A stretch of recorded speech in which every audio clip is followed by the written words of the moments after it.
네, 전 시간에 이어서 2차 2과목 본 강의를 이제 시작하도록 하겠습니다. 먼저 1장에 농업재해보험 손해평가 개관 부분이 나오는데요. 지금 이제 1장에 해당되는 부분들은 한 문제가 나올 수도 있고요. 아니면은 또는 그때 기초 용어의 정의 부분, 용어의 정의 부분에서 2과목에 해당됐던 조사 방법이나 그다음에 뭐 피해 정도를 이제 정리하는 그런 부분들, 그다음에 재배와 관련된 용어들 그런 부분들이 또 2과목과 관련된 용어들이니까 그 부분들을 한번 체크해 보시고요. 그다음에 이제 1장에 대한 내용을 보도록 하겠습니다. 1장 주변에서 보면 이렇게 보니까 손해평가의 개요에 대한 부분들, 손해평가에 대한 의의나 기능이 어떻게 되는지, 그리고 손해평가 업무에 대한 중요성, 말 그대로 이제 이러한 부분들은 이미 제가 1과목에 말씀드렸다시피 중요한 키워드나 아니면 이렇게 큰 소제목 정도를 저희가 쓰라고 하는 부분들로 출제될 가능성이 많습니다. 그래서 예를 들어서 손해평가의 의의 및 기능에서 이 중요한 의미 하나, 둘, 셋, 넷, 다섯 가지에 대해서 중요한 키워드를 이제 가로넣기를 문제를 낸다든지 아니면 손해평가 업무의 중요성 세 가지를 작성하시오라고 하면 우리가 보험 가입자에 대한 정당한 보상, 선의 계약자 보호, 그다음에 보험 사업의 건전화 이제 이런 식으로 정리를 하셔야 되는 거예요. 그래서 저희가 이제 요약이라고 하는 부분들은 전반적으로 기본서가 있고 기본서에 대해서 요약을 할 거예요. 그래서 요약을 할 때 키워드 중심으로 제가 정리를 이제 해드릴 겁니다.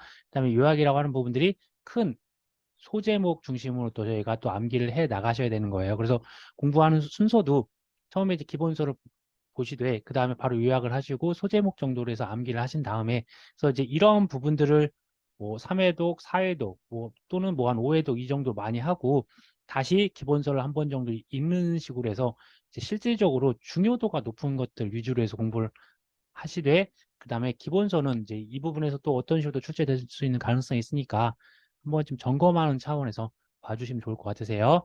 밑줄 치인 거 위주로 해서 한번 내용을 보도록 하겠습니다. 손해평가의 의의 및 기능이라고 하는 부분들은 저희가 손해평가라고 하는 부분들은 피해가 발생을 하면 사고 접수를 계약자가 해서 그 사고 접수한 내용들 토대로 해서 손해평가반이 이제 구성이 되고 손해평가반이 조사를 해서 피해율을 선정하고 보험금 선정해서 다시 계약자한테 이제 안내를 해줌으로써 끝나는 그런 부분들이잖아요. 그래서 이 손해평가에 대한 개념을 나왔는데 기본적으로 이 보험 대상 목적물에 피해가 발생을 했다. 그러니까 A라는 목적물에 실질적으로 피해가 발생을 하게 되면 이 부분을 우리가 사실 확인을 거칩니다. 이 피해 사실을 확인한다. 그리고 나서 이 부분들 가지고 평가를 해서 다시 평가한 값을 저희가 다시 이제 A에 대해서 적용이 되는 거죠. 사실 이제 이 피해 접수하거나 이런 부분들은 보험사가 있겠죠. 한번 간단히 메모를 해보면 네, A라는 계약자가 있고요. 계약자가 보험 목적물 사과 보험을 가입을 했다. 그런데 이제 해당되는 태풍 피해가 있어요. 태풍 피해. 태풍 피해가 있으면 사고 접수를 하면 B라는 보험자 우리가 여기서 말하는 게 재해보험 사업자가 되겠네. 재해보험 사업자가 있으면 이제 재해보험 사업자가 이 부분에 대해서 C 이제 손해평가반을 이제 구성을 하면 손해평가반이 이 부분들에 대해서 실질적으로 피해 사실을 확인하고 손해평가를 한 값을 손해평가하는 값을 이렇게 그리면 안 되겠네요.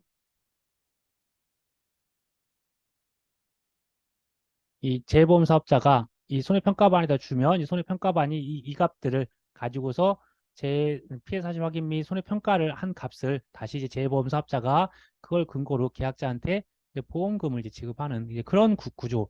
이 부분들 우리가 손해평가라고 하는 부분들이죠. 내용을 보면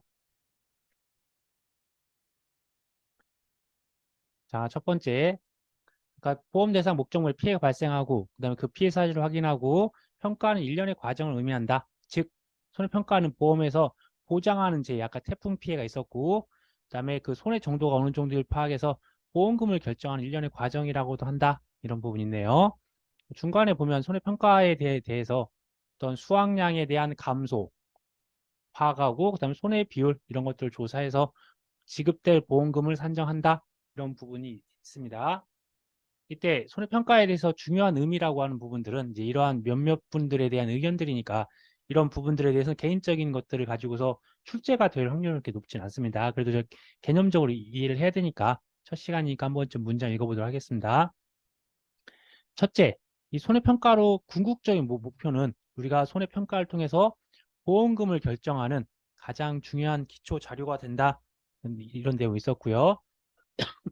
그다음 두 번째, 이러한 손해평가에 대한 부분들은 이 결과가 지역마다 개개인마다 달라. 그러니까 즉 저희가 이제 이번에 이제 충주에서 조사를 할 때도 표를 이제 조사하는데 여기서 A 농가가 있고 B 농가가 있어요. 그런데 A 농가는 피해가 있고 B 농가는 피해가 없고 이런 식으로 해서 같은 지역이더라도 같은 계약자마다 틀릴 거고 또 올해 같은 경우에 이렇게 대한민국 지도가 있었을 때 이 서해안과 이 남해안 이 일대는 태풍 피해가 입었었는데 이 내륙 지역은 태풍 피해가 없었어요. 그래서 이런 지역마다 각각 결과가 다 다르므로 사실 이제 이러한 부분들을 평가하는 부분들이 우리가 공정하고 객관적이어야 된다는 부분이 있어요. 공정하고 객관적으로 되어야만이 제3자도 납득할 수 있어야 한다라는 게 키워드가 됐네요.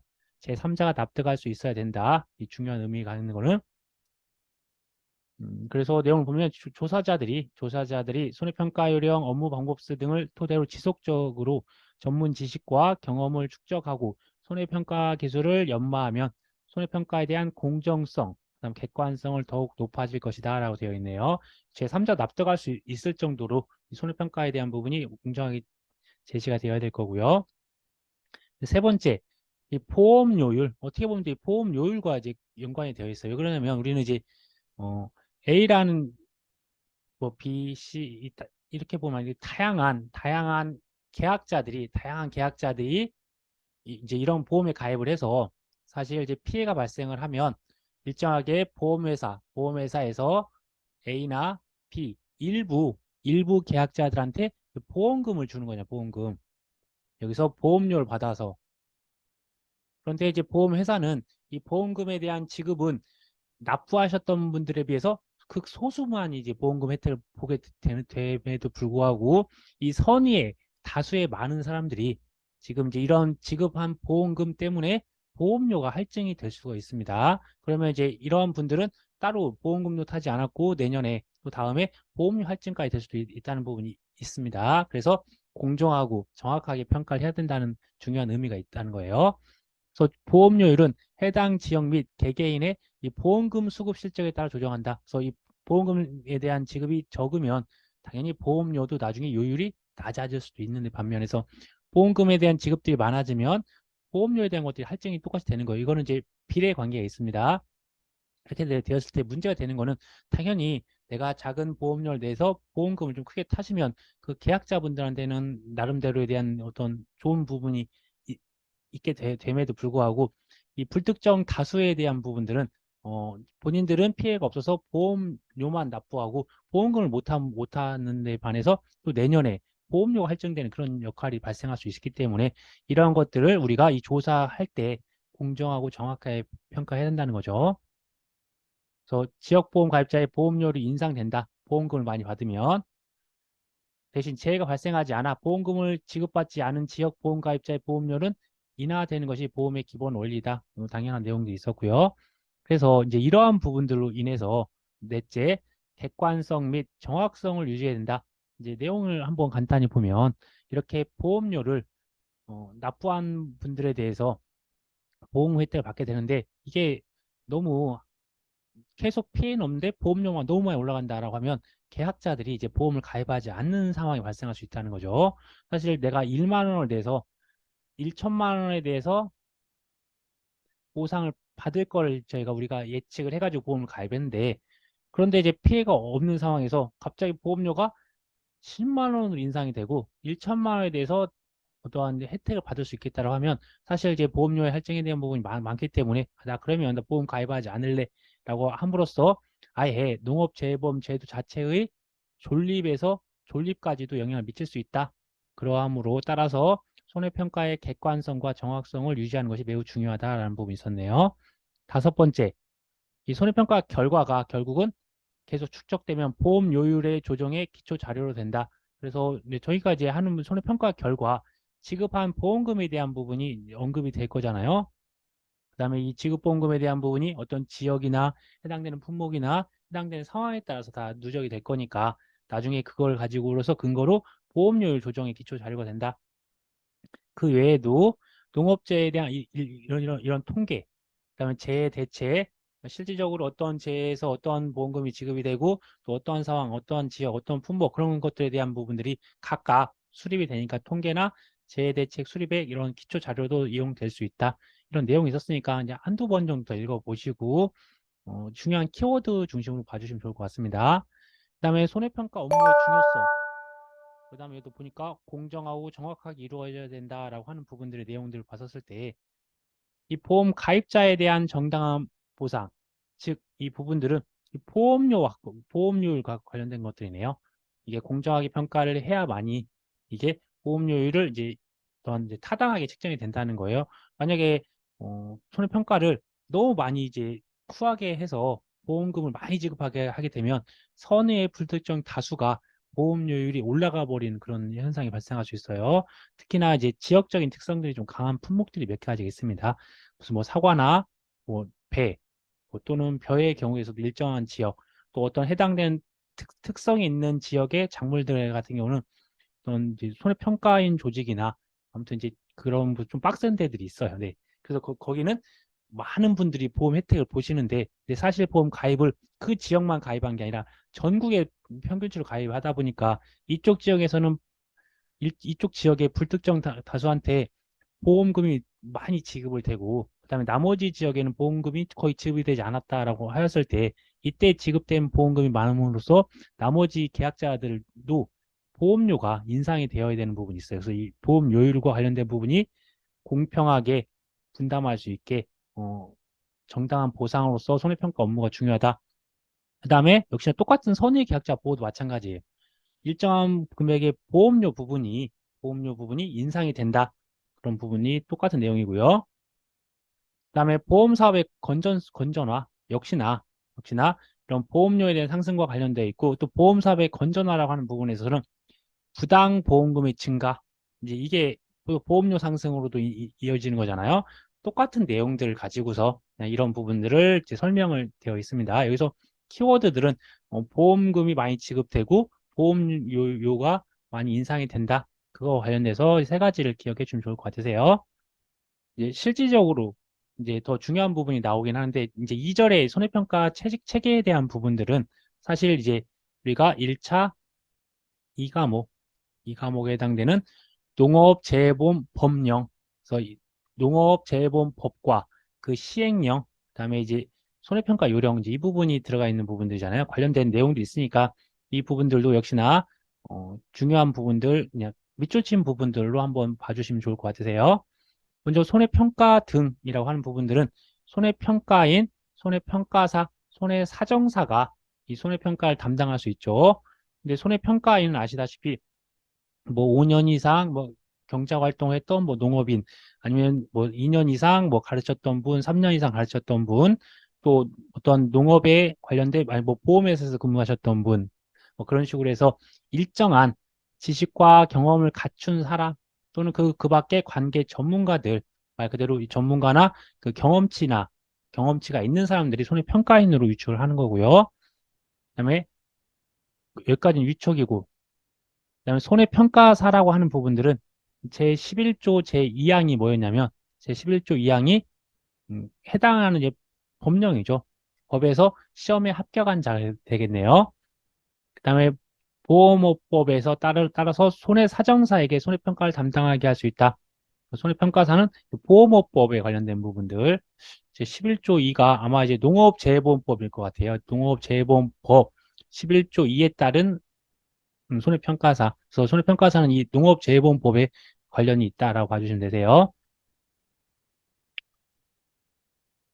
그 다음에 우리가 이제 여기서 봤던 손해평가 요령이라고 하는 거는 각각 우리가 농림축산식품부 장관이 농업, 그다음에 해양수산부 장관이 이제 어업에 관련된 부분이겠죠. 여기서 이 장관들이 정하여 고시하는 손해평가 요령에 따라서 손해평가를 해야 된다. 그런데 이제 지금 해수부에서 관련된 부분들은 지금 현재 어, 농작물 재보험에 대한 부분들은 이제 손해평가사가 하고 있는데 해양수산부 장관에서 관련된 그 어업 관련된 부분들은 아직 손해평가사가 하지는 않고 그럼에도 불구하고 이런 법조항에 이런 부분들이 명시가 되어 있으니까 지금 협회나 다른 조직에서도 이제 손해평가사들이 이런 일을 할 수 있게 대신 이제 아무나 할 수 있는 건 아니고 어떠한 테스트를 통과한다든지 일정한 교육을 이수하면 된다든지 일정한 자격 조건을 갖추게 되면 손해평가사한테 우선순위 좀 두었으면 좋겠다라고 해서 계속 이제 어필을 하고 있는 걸로 알고 있습니다. 그래서 이 경우에 공정하고 객관적으로 손해평가를 하여야 된다. 뭐 이런 내용이 있네요. 그다음에 재보험 사업자는 이 공정하고 객관적인 손해평가를 위해서 시군구 내에서 교차 손해평가, 교차 손해평가를 하는 부분들은 손해평가인만 해당이 되세요. 손해평가인 상호간의 담당 지역을 교차해 평가하는 것을 말한다. 저희가 조직이 손해평가사, 손해사정사, 그다음에 손해평가인 하면 이 두는 자격이 있는 사람들의 자격. 여기는 손해평가 관련된 농업재해보험 법령에 의해서 여기는 보험업법에 관련돼서 이런 것들을 이제 자격 사항을 이제 취득한 분들이죠. 그런데 이 손해평가인 분들은 어떤 경험이나 어떤 지식 또는 관계 기관에서 몇 년간에 대한 일을 하셨던 분들은 이 부분들 위촉이 될 수 있는 부분들이잖아요. 그렇게 되면 해당된 지역에 대한 손해평가인 분들이 많아요. 해당된 농협의 평가인이나 그런 분이 많다 보니까 이분이 해당되는 지역이 있다고 하면 여기서 내가 평가를 하게 되면 이 인근에 있는 사람들이 아는 지인이거나 또 어떤 인맥이나 이런 부분들과 연결이 많이 되어 있어요. 근데 손해평가사나 손해사정사는 전국으로 이제 흩어져서 조사를 하고 지역 손해평가인이 해당된 지역에서 평가를 하다 보니까 지인이나 인맥과도 연관되는 부분이 많다 보니까 이 지역 내에서 이게 시군구라고 하죠. 시군구. 이 해당된 시군구 지역 내에 있는 손해평가인 분들은 서로 교차해서 손해평가를 할 수 있게 그래야만이 좀 더 공정하고 객관적이 될 수 있으니까. 왜 그러면 내가 모르는 사람들을 평가를 해야 되는 건데 내가 아는 분들에 대한 평가를 한다고 하면 객관성이 결여될 수가 있습니다.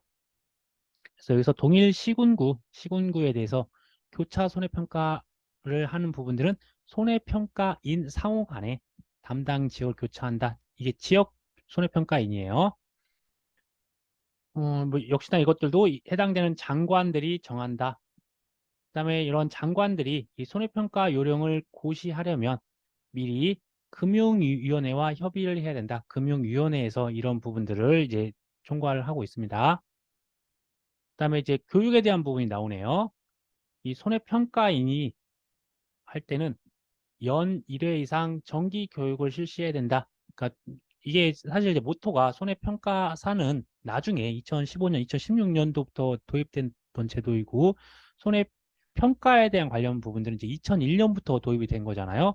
그럼 2015년 이때까지의 공백 기간에 대해서는 사실 이렇게 손해평가인 전문적인 어떤 자격증은 없지만 현장에서 경험과 지식과 아까 말씀드렸듯이 관계 기관에서 일을 하셨던 분들이랑 그다음에 그 이전부터 이런 농작물뿐만 아니라 어떤 재물이나 어떤 사람이나 뭐 자동차 이러한 부분들에서 손해평가가 아니죠. 또한 이제 손해사정을 하셨던 분들이 계시잖아요. 그분들이 이제 맡아서 했던 것들이었던 거죠. 근데 이제 이런 부분들이 문제가 생겨서 2015년, 2016년부터는 이제 손해평가사 제도가 도입이 된 거잖아요. 이제 이때에 대한 법령이나 어떤 그런 부분들이기 때문에 지금 나오는 분들이 손해평가사라는 부분들은 안 나오고 손해평가인이라는 이름들이 많이 나오는 거예요. 그래서 이분들은 이제 매년 정기 교육을 실시해야 된다 되어 있고요. 나머지 부분들은 뭐 특별한 부분 없네요. 한번 좀 읽어보시고. 그래서 손해평가에 대한 주체 부분들도 우리가 담당을 할 수 있는 부분이 이 손해평가인, 손해평가사, 손해사정사 사정사가 담당을 한다. 그리고 이제 재보험 사업자는 재보험 사업을 원하기 위하여 재보험 사업자는 이런 보험 모집 및 손해평가 등 재보험 업무의 일부를 대통령으로 전하는 자에게 위탁할 수 있다. 그런 부분이 있고요.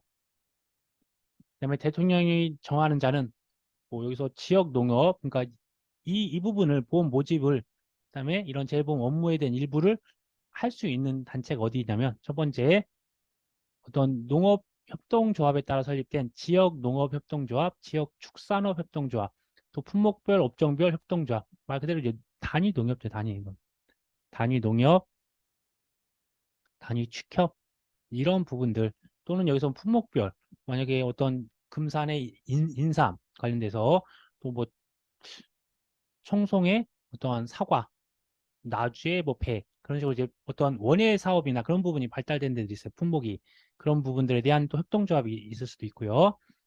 그다음에 산림조합법 그럼 이제 임산물이죠. 임산물 관련돼서 지역 산림조합, 그다음에 품목별, 업종별 이런 산림조합, 그다음에 어업과 관련돼서도 역시나 수산업법에 따라서 수산업 협동조합에 따른 지역별 수산업 협동조합, 그 수협이죠, 수협.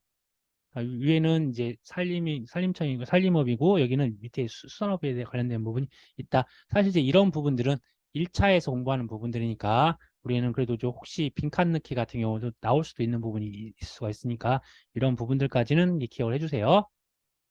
네, 여기까지가 그러면 농협, 그다음에 어, 어디죠? 뭐 축협, 그다음에 수산업, 수협 이런 부분이 나왔고요. 그다음에 보험업법에 따라 손해사정을 업으로 하는 자, 손해사정사, 그러니까 손해사정법인이 되겠네, 손해사정법인. 그 다음에 농업재보험 관련 업무를 수행할 목적으로, 그러니까 위쪽은 손해사정법인,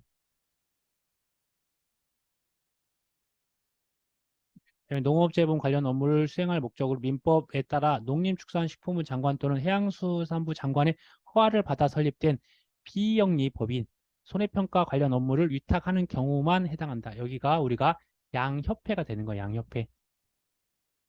사단법인, 농업재보험협회, 농재협, 한국손해평가사협회, 한손협 이런 부분이 해당 사항이 있습니다. 그래서 이 협회에서도 이 해양수산부 장관의 허가를 받아 설립된 비영리 법인인데 이게 지금 아직 이쪽 들어와 있지는 않아요. 근데 법령에는 분명히 나와 있다. 그러니까 저희가 이제 계속 요구하고 있는 거예요. 그다음에 조사자의 유형을 간단히 보면 조사자의 유형은 손해평가인은 재보험 사업자가 위촉한자, 그러니까 위촉한다고 했습니다.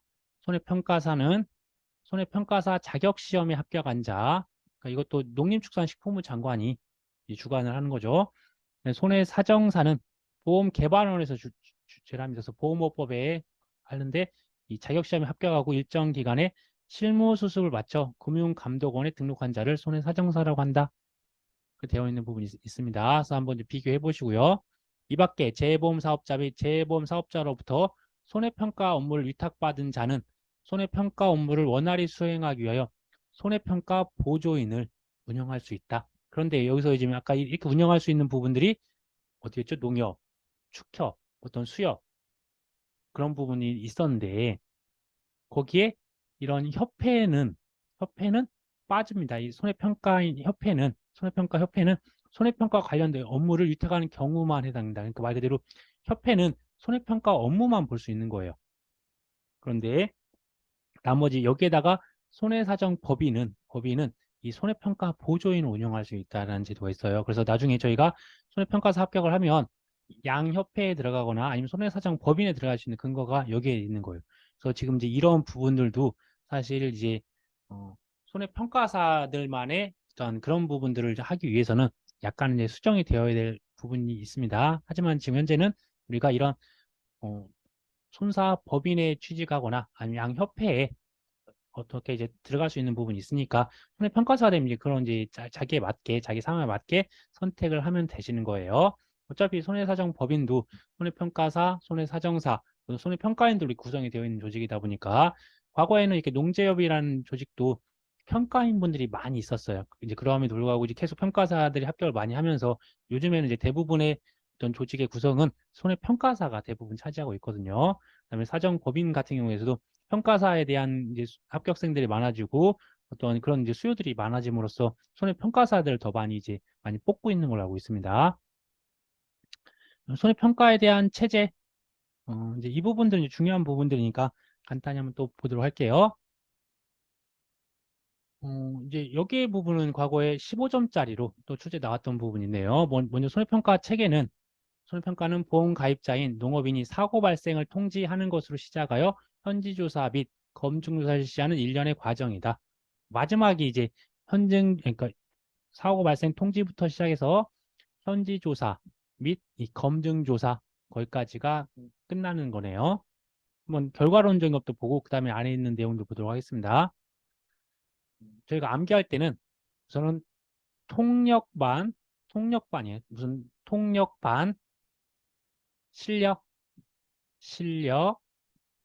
조사한다 이렇게 기억을 해주세요. 그 통역반 실력을 조사한다 이렇게 생각해 주세요. 그래서 사고 발생에 대한 통지를 한다고 말씀드렸고요. 당연히 통지가 됐으면 이 A라는 계약자가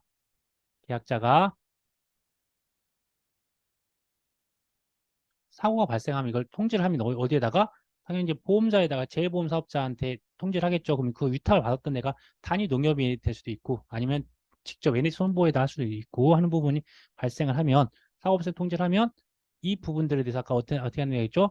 손해평가반을 구성한다겠죠. 손해평가반을 구성해서 이제 여기서 이제 원장이랑 어떤 현지조사 받아서 그 내용들을 조사한 값을 다시 이제 B에다가 제출하면, 그러니까 여기서 그러면 현지평가 구성하면 여기서 하는 거는 현지조사를 실시하겠네요. 현지조사에 대해서 실시한다. 즉 피해 사실을 확인하고 그다음 손해평가를 하는 거죠. 그래서 현지조사를 실시하고 그다음에 그러면 당연히 B에서는 이 조사값들을 입력을 해야 되겠네요. 입력을 한다.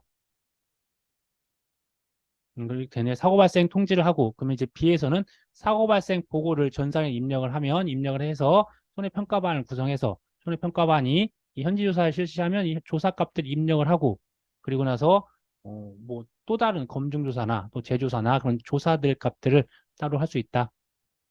됐네요. 그래서 보면 현지조사 실시하고 그다음에 현지조사 결과 전산을 입력하고 그다음에 이런 부분들 다시 현지조사하거나 뭐 검증조사하는 그런 내용들이 있다. 뭐 앞에 있는 내용들은 특별한 건 없고요. 그다음에 손해평가반을 구성할 때 중요한 부분이 생육 시기, 품목, 재해 종류 이렇게 연거푸 나오는 부분이 있으면 빈칸 넣게 나오다는 부분이 있었어요.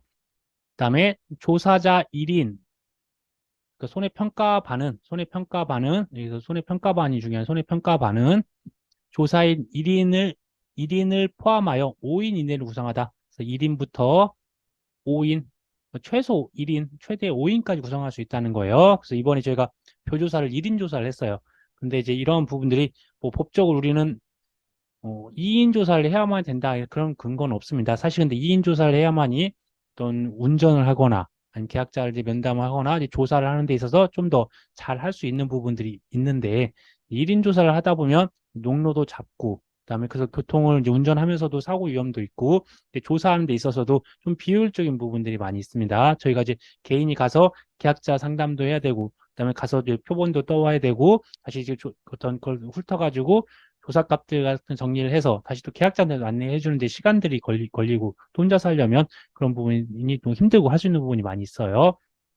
그래서 무엇보다도 어떤 조사의 어떠한 효율적인 부분들이나 또 안정성 때문에도 한 2인 이상이 조사를 해야 된다라고 하는 부분들이 저희 업계에 대한 기본적인 인식입니다. 그래서 이제 우선 이제 1인 조사를 할 수도 있다. 그 부분 보시고 이때 구성은 손해평가사가 됐든지 손해평가인이 됐든지 손해사정사가 됐든지 누군가 한 명만 있으면 돼요. 한 명만 있으면 된다. 그런데 여기에 보조인 1인이 있으면 안 돼요. 보조인은 말 그대로 보조인일 뿐이에요. 그래서 손해평가반은 이런 손해평가인, 평가사, 사정사 중 1인 이상이 반드시 포함되어야 된다. 근데 이제 조사자가 부족할 경우에는 손해평가 보조인을 유촉하여 손해평가반을 구성할 수 있다. 근데 이제 손해평가반에 손해평가 보조인만으로는 구성이 안 된다는 거예요. 그래서 손해평가사에 대한 어떤 이제 위치들이 더 이제 올라가고 그렇다라고 봐주시면 되세요. 그다음에 이제 현지조사하고 검증조사인데 뭐 현지조사에 나가서 조사하는 것들인데 이 현지조사도 재보험 사업자 등이 현지 조사를 할 수 있다. 아까 손해평가반에 구성되어 있다는 부분이 두 개였죠? 손해평가사, 손해사정사, 손해평가인이었는데 이 재보험 사업자 말 그대로 보험 회사가 어떤 신속성 및 공정성 확보를 위해서 먼저 예찰 조사나 사전 조사를 할 수 있다는 거예요. 그래서 직접 실시하거나 그다음에 손해평가반의 현지 조사를 검증 조사할 수 있다. 이 검증 조사라고 하는 부분들은 이제 어떻게 한다겠죠? 검증 조사를 할 수 있는 주체가 결국은 어, A라는 계약자가 있을 거고요. 여기에 B라는 보험사, 그 다음에 C라는 여기가 보면 재보험 사업자, 여기는 재보험 사업자. 그러니까 결국은 여기에 보험금을 줘야 되는데 보험금을 주기 위해서 이 부분들이 정당하게 조사가 됐는지 확인할 수 있는 부분이 재보험 사업자가 당연히 이 부분들에 대한 검증을 해볼 수 있는 거고 마찬가지로 이 재보험 사업자도 이 부분들에 대해서 명확히 잘 주고 있는지를 확인하기 위해서 검증 조사를 할 수 있다. 이렇게 되어 있네요. 그래서 검증 조사할 수 있는 부분들은 재보험 사업자, 즉 농작물 재보험은 NH농협 손해보험이 되어 있고요. 그다음에 재보험사, 이거는 뭐 농구먼이죠. 및 정부, 뭐 농림축산식품부 장관이나 아니, 농림축산식품부나 농구먼 그 부분이 정부에 해당됩니다.